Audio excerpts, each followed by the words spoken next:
Good morning, Zikhona. I mean, that's a really terrible story to have come out, and I am sure there was a little bit of relief for the family and those involved when a student or a young person was a 19-year-old appeared in court. So at least a suspect in this murder case has now been found. And we know you've spoken to the family. What have they told you? We spoke to the family in Bothaville yesterday, Bradan. It's about 80 km from here.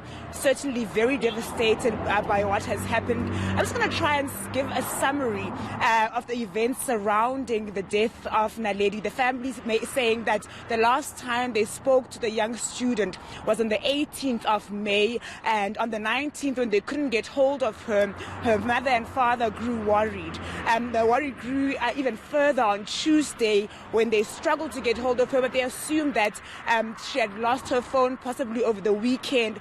Her father visited the campus on the Wednesday and went to her room, and Naledi was not there. He tried to find all her friends to try and figure out where the young girl was, and no one knew of Naledi's whereabouts. He went home very concerned, and on Thursday they received a call from a family member who lives around Welkom, saying that they had received a call from the police that a body resembling that of Naledi had been found at an open veld in Welkom. The family rushed from Bothaville to the police station, and the father saying that as they were describing this body of this young girl that was found in this veld, he could already see the image of his daughter, and that followed. They went to a mortuary. He says when they got there, what he saw was unbelievable. His child was unrecognizable. Her body was burnt. Her breasts had been cut off, and some of her other body parts. And he says the only thing that they could use to identify her at the mortuary was her hand. He says that her daughter had used to regularly send photos to them of what she looked like on that day or her outfit for the day. So he says they knew what her hand looked like and what color nail polish she had. So they recognized her by that, and the wristband that she had, which was wearing regularly on the daily around her wrists. He's saying that that's the only thing that they could identify her body with. We know that Naledi was laid to rest on Saturday. The family, her mother, shaking throughout the interview, crying, saying that she will never forget how her daughter lost her life. She will never forget the image that she saw at the mortuary. She will never forget what this young man allegedly did to her child. We do know that the suspect is expected to appear in court on the 14th of June. But if I can just give you these details, the family saying that there were messages sent between Naledi and the suspect that they are aware of, that he had been threatening to take her life. That's according to the family, of course, and of course those details are before the police.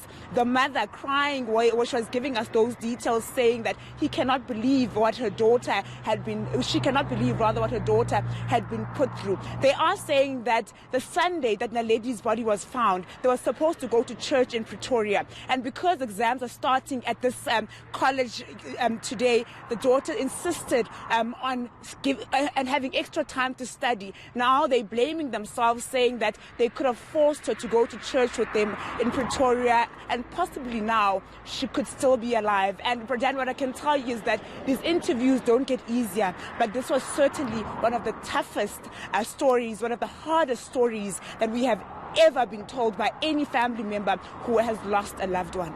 And one wonders whether the family will ever find closure, even with the arrest of this 19-year-old suspect, and who is now in custody, who will be appearing in court on the 14th of June, because one expects that more details will be coming out during that trial. Zikhona, do we know anything at all about this 19-year-old student who's now been arrested, who's in police custody in connection with Naledi's murder?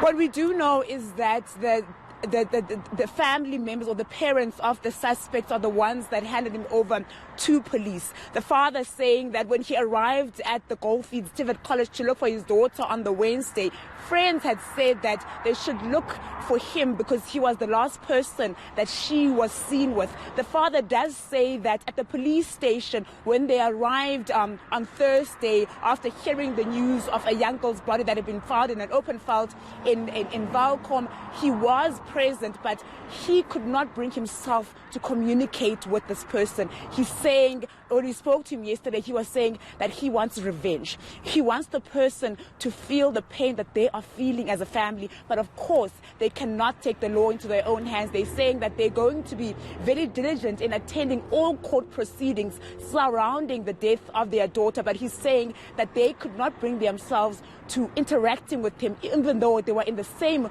room as the suspect, but they could not because it was just too painful for them to comprehend everything that had happened surrounding the passing of Naledi.